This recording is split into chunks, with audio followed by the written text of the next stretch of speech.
Welcome back to the Fan Awakens. We're back with another video, and today we're going to be talking about David Ayer's Suicide Squad and if it's going to ever be released. And, you know, our thoughts on that. I want to thank Miguel for coming on. Thank you, sir. How you doing? I'm doing well. How are you doing? Doing all right. Doing all right. And especially because, you know, it's a good time to be a fan. It's a good time to be a fan. We're getting Zack Snyder's Justice League. I think that's awesome. We've talked about that in another video, but David Ayer is really campaigning to put out his version of the Suicide Squad. We know that this movie had so many hands in the kitchen, and he wasn't able to really put out the movie that he wanted to. We know that he had like 2 hours of Joker footage that never made the cut. And so he's campaigning. He's been sharing screenshots. He shared a screenshot of the Joker, and he put the dream, which is really cool. And this is a tricky situation. You and I talked a bit off air about how, like, you know, with the Justice League, there's nothing really that it's crossing streams with. Like, it coming out isn't ruffling any feathers as far as, like, anything coming in the future. Because as far as we're concerned, we don't think Henry Cavill's ever coming back. We know Ben Affleck's done. And so, like, yeah, Wonder Woman's still doing her thing, but it's nothing that's going to be affected by this Justice League. Whereas Suicide Squad, they're making a reboot essentially with James Gunn. Yeah. Yeah, because it's not called Suicide Squad 2. Yes, they have some recurring characters. Margot's back as Harley Quinn. I think Rick Flag's back. We know Deadshot's not. And like some of the guys are back. I think Captain Boomerang might be back. But it's called The Suicide Squad. It's basically a soft reboot, new stuff, new ideas. And with James Gunn, there's no question he wouldn't sign on if he didn't have like a lot of power to do what he wanted. You know what I mean? Like, he wouldn't sign on if he didn't have a lot of say. Like David Ayer, when he signed, he didn't have as big of a resume as James Gunn does when he did the original Suicide Squad. So it's tricky because, like, if he releases his cut and people love it, then they're like, hold on, can we just get a sequel to this? You know, it's gonna, and then you're gonna have more fans just butting heads. Like, this is James Gunn's team, and then this is, you know, David Ayer's team, and they're just gonna be butting heads forever. And so that's a negative I see from this if they do release it. But the positive is I want to see that Jared Leto Joker. Yeah. Because what did you think? What do you think of all this? What do you make of it? I mean, it's interesting because, like, I saw the movie too many times in theaters. I saw it 6 times, and I loved it. But I would love to see the movie that David Ayer wanted us to see, the one that he put his touch on, not the one that has a million hands on it. Yep.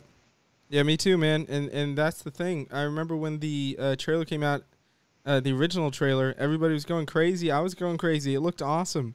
And when the movie came out, it just didn't feel like a David Ayer movie to me. And even after, like, Fury came out after Suicide Squad, and he once again proved that, like, he's a really talented filmmaker. Now, Bright came out, his latest movie.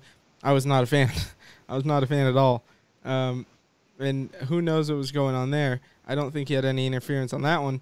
But, you know, I know a lot of people enjoyed it. I had my strong feelings on it. But the fact of the matter is, I still think that there's no way that his Suicide Squad would not be an improvement on what we got before. I just, I can't imagine that. Like, I know that sometimes studio notes can bring good things, and, like, this is not that case. This is, like, everybody, DC was in such a state of disarray. Nobody knew what they were doing. There was such a power struggle. Everybody tried to have their little mark left, and it just was not good. You saw that in what they made, even though I think that DC gets ransacked more than they should, because I think Man of Steel's great. I like Batman v Superman more than most. Not a fan of Suicide Squad, but, you know, beyond that, what? Wonder Woman's a hit. Aquaman's a hit. Wonder Woman 2 is probably going to be a hit. Shazam was a hit, even though I wasn't a big fan, but it was a hit. Undeniable. So we'll see. Do you think, okay, over under 30% David Ayer's Suicide Squad gets made ever? Released. I think it's over 30%. All right. I think that right now I'm going to hover at 33%, so I'll take over as well. I was going to say like a 35. Yeah, we're about the same spot. Mostly because I don't like 33 is terrible to me. Yeah. When we're talking estimated percentages, it's either ends in a 0 or a 5. Oh, I see. Okay, then I'll go 37. Just no, wait, I'm already at 33. That's fine. Yeah, you're already at 33. But one thing that's like interesting with all this is that the leadership at DC is completely different than the leadership that was there when, Suicide Squad and Justice League came out. Yeah. And so the people who are running it now don't have much to lose as far as like if the movie's bad, if like they release like the Zack Snyder Justice League and it's somehow worse than the one we already got, they're like, well, we released it. We gave you guys what you wanted. We weren't here when it was made. And like if it's better, they're like, look, if the people before us would have just let them take their time and let Zack Snyder, take his leave and all this and, whatever the case may be, it was a tricky situation. But if they wouldn't have rushed it, maybe this is what it would have been. Same with Suicide Squad. They're like, hey, look, if it's worse, we gave you what you wanted. And if it's better, it's like, we gave you what you wanted. Exactly. So they don't really lose. No. So, and it's pretty much ready to go, more or less, from what David Ayer's been saying on Twitter. So I'm going to say, after some thought, I side with the release of the Ayer cut. Cool. What about you? Oh, absolutely. So like I said, I just want to see what he wanted us to see. Yeah. And he talked on how he had more backstory for Enchantress, or actual backstory for Enchantress. Yeah. We had a lot of Joker, and that's what I want. I've always thought that Jared Leto's Joker could have been close to as revered as Heath's if he had the chance. Like, people, you look at the castings that people hated Batfleck when he was casted. Like, they hated him. And then it ended up being like, damn, he never got to do, true shot at doing what he could have done. People hated Leto's Joker, and people still hate Leto's Joker. Yeah. But, like, for what? For 8 minutes? For 6 minutes? Like, that's not enough to judge, especially a character like that. Yeah.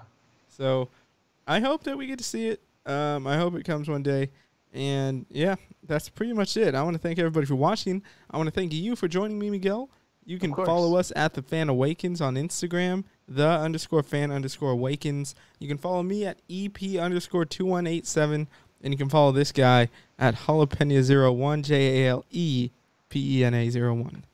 That's because the real way was taken. That's enough. No.